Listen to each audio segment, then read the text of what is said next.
ప్రజలు బీజేపీ వైపు చూస్తున్నారన్నారు ఆ party state chief Ramachandra Rao. Modi విధానాలు నచ్చడంతోనే పార్టీలో చేరుతున్నారని తెలిపారు. రాష్ట్రంలో గత బీఆర్ఎస్, ప్రస్తుత కాంగ్రెస్ ప్రజలను మోసం చేస్తున్నాయని ఆరోపించారు రామచంద్రరావు. హైదరాబాద్లోని బీజేపీ స్టేట్ ఆఫీసులో రామచంద్రరావు సమక్షంలో వనపర్తికి చెందిన వివిధ పార్టీల కార్యకర్తలు బీజేపీలో జాయిన్ అయ్యారు. తెలంగాణ అనేటటువంటి ఈ రాష్ట్రం అందరం కూడా పోరాడి తెచ్చుకున్నాం.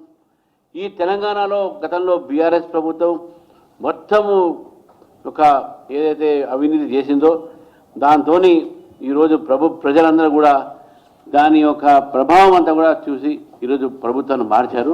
కాంగ్రెస్ ప్రభుత్వం వచ్చింది. మరి కాంగ్రెస్ ప్రభుత్వం చేస్తుంది ఏంది? ఈరోజు కాంగ్రెస్ ప్రభుత్వం కేవలం కాంట్రాక్టర్లకు, కమిషన్లకు మాత్రమే ఈరోజు ఈ ప్రభుత్వం. అవినీతి లేని రోజు లేదు. అది నేనుగా చెప్పేది. వాళ్ళ మంత్రులే ఒకళ్ళ మీద ఒకళ్ళు ఈరోజు ఆరోపణలు చేసుకుంటున్నారు. ఒకరు తుపాకీ తీసి బెదిరిస్తారు, ఇంకోటి రకంగా బెదిరిస్తారు, ఇంకోటి రిజైన్ చేస్తాను బెదిరిస్తారు, ఇంకోటి నువ్వు ఎక్కువ తిన్నావు నాకు తక్కువ వచ్చినాయని చెప్తున్నారు.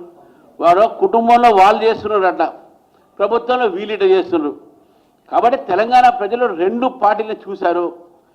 భారతీయ జనతా పార్టీని ఈరోజు చూడాల్సిందిగా మరొకసారి అవకాశం ఇవ్వండి బీజేపీకు అని చెప్పి భారతీయ జనతా పార్టీ ఈరోజు జూబ్లీ హిల్స్ ఎలక్షన్స్ జరుగుతూ ఉన్నాయి. జూబ్లీ హిల్స్లో కూడా ఈ రెండు పార్టీలు కూడా విచ్చలవిడిగా విపరీతంగా డబ్బులు పెట్టి ప్రయత్నం చేస్తూ ఉన్నారు, పెడతా ఉన్నారు. ఈరోజు డబ్బులకు, ఈ యొక్క మతం రాజకీయాలకు, కాంగ్రెస్ పార్టీ చేసేటటువంటి రాజకీయాలకు జూబ్లీ హిల్స్ ప్రజలు తప్పకుండా బుద్ధి చెప్తారు. మన దగ్గర ఉన్నటువంటి డీసీపీ చైతన్య గారి మీద అటాక్ చేసి పారిపోతున్న వ్యక్తిని మనం చూసినాం.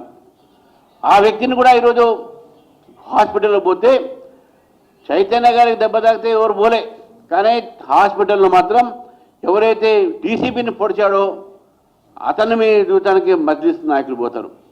ప్రభుత్వముగా మద్దతు లేకపోతే వాళ్ళు ఎందుకు పోతారండి?